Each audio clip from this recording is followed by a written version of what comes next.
જુએ છે. પહેલું સપનું, જ્ઞાતિ વિહીન સમાજ હોવો જોઈએ. આ જ્ઞાતિ જાતિ વાડાબંધી જોઈએ જ નહીં ને. થયું સપનું પૂરું?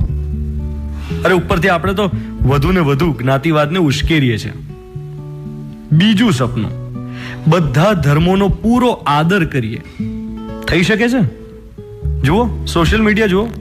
અરે સરનેમના નામે અટકના આધારે કેટલો બધો મેન્ટલ વાયોલન્સ કરે છે લોકો. ત્રીજું સપનું, બધાને સરખી તક મળે. આ તો પોસિબલ જ નથી, વસ્તી જ કેટલી બધી છે. ચોથું સપનું, કરપ્શન ઘટી જાય, ભ્રષ્ટાચાર મુક્ત ભારત હોય.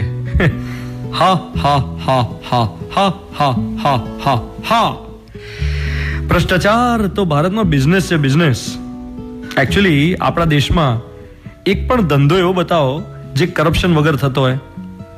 ડ્રાઇવિંગ લાયસન્સ મેળવવામાં કરપ્શન, ટેક્સ ભરવામાં કરપ્શન, શહેરી વિકાસના કામોમાં કોન્ટ્રાક્ટ આપવામાં, ટેન્ડર મેળવવામાં, લાગવગ લાગે, શિક્ષણમાં ભ્રષ્ટાચાર, હોસ્પિટલોમાં ભ્રષ્ટાચાર, પોલિટિક્સમાં કરપ્શન. ભ્રષ્ટાચાર મુક્ત ભારત કેવી રીતે બને? પાંચમું સપનું, ગરીબી હટાવો. આવા તો કેટલાય સપના હોય છે જે પૂરા જ નથી થતા ને થવાના નથી. એકચ્યુઅલી આપણે છે ને ખોટા સપના જોઈએ છે. આપણે કેવા ડ્રીમ્સ જોવા જોઈએ ખબર છે? જો હું કહું, સપનું નંબર 1, દરેક યંગસ્ટરમાં પહેલા તો દેશભક્તિની ભાવના હોય, પછી આ જ્ઞાતિ ભક્તિ કે રાજ્ય ભક્તિની ભાવના આવે. પહેલી દેશભક્તિ. સપનું નંબર 2, દરેક માણસ કમાણીનો અમુક હિસ્સો બીજા માટે ખર્ચે, નિસ્વાર્થ ભાવે બીજાને હેલ્પ કરે. અંડરલાઈન કરજો, નિસ્વાર્થ ભાવે. ત્રીજું સપનું, સાયન્સ એન્ડ ટેકનોલોજીને બોલિવૂડ અને ક્રિકેટ કરતા વધારે ઇમ્પોર્ટન્સ મળે.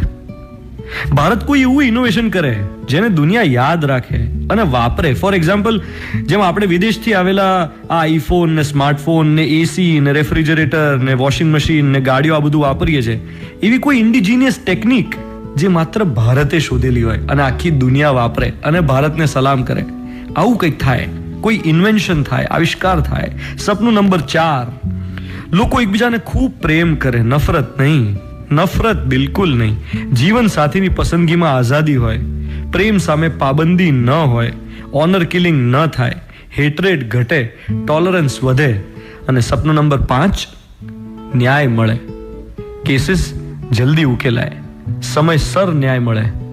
આવું ભારત હોય ને તો મજા પડે. બાકી ભારતે અનેક સપના જોયા છે. આપણો સપના જોતો દેશ છે. સપના પૂરા કરવામાં રસ નથી, માત્ર ખાબ જુએ છે. સાંભળી રહ્યા છો મિર્ચી 98.3. તમને કદાચ થોડી નેગેટિવ લાગી હશે મારી વાત, પણ હું તો પોઝિટિવિટીનું ઇન્જેક્શન છું યાર. મેં સપનું જોયું છે અમદાવાદને ગ્રીન કરવાનું, અને એટલા માટે હું જાતે જઈને બધી જગ્યાએ ઝાડ વાવું છું. લોકોની સાથે મળીને ટ્રી ઇડિયટ્સ સેલિબ્રેટ કરું છું કે અમદાવાદ ગ્રીન થાય. તો તમે પણ મારી સાથે જોડાઓ. મિર્ચી 98.3 પર હું છું ધ્વનિત. Good morning.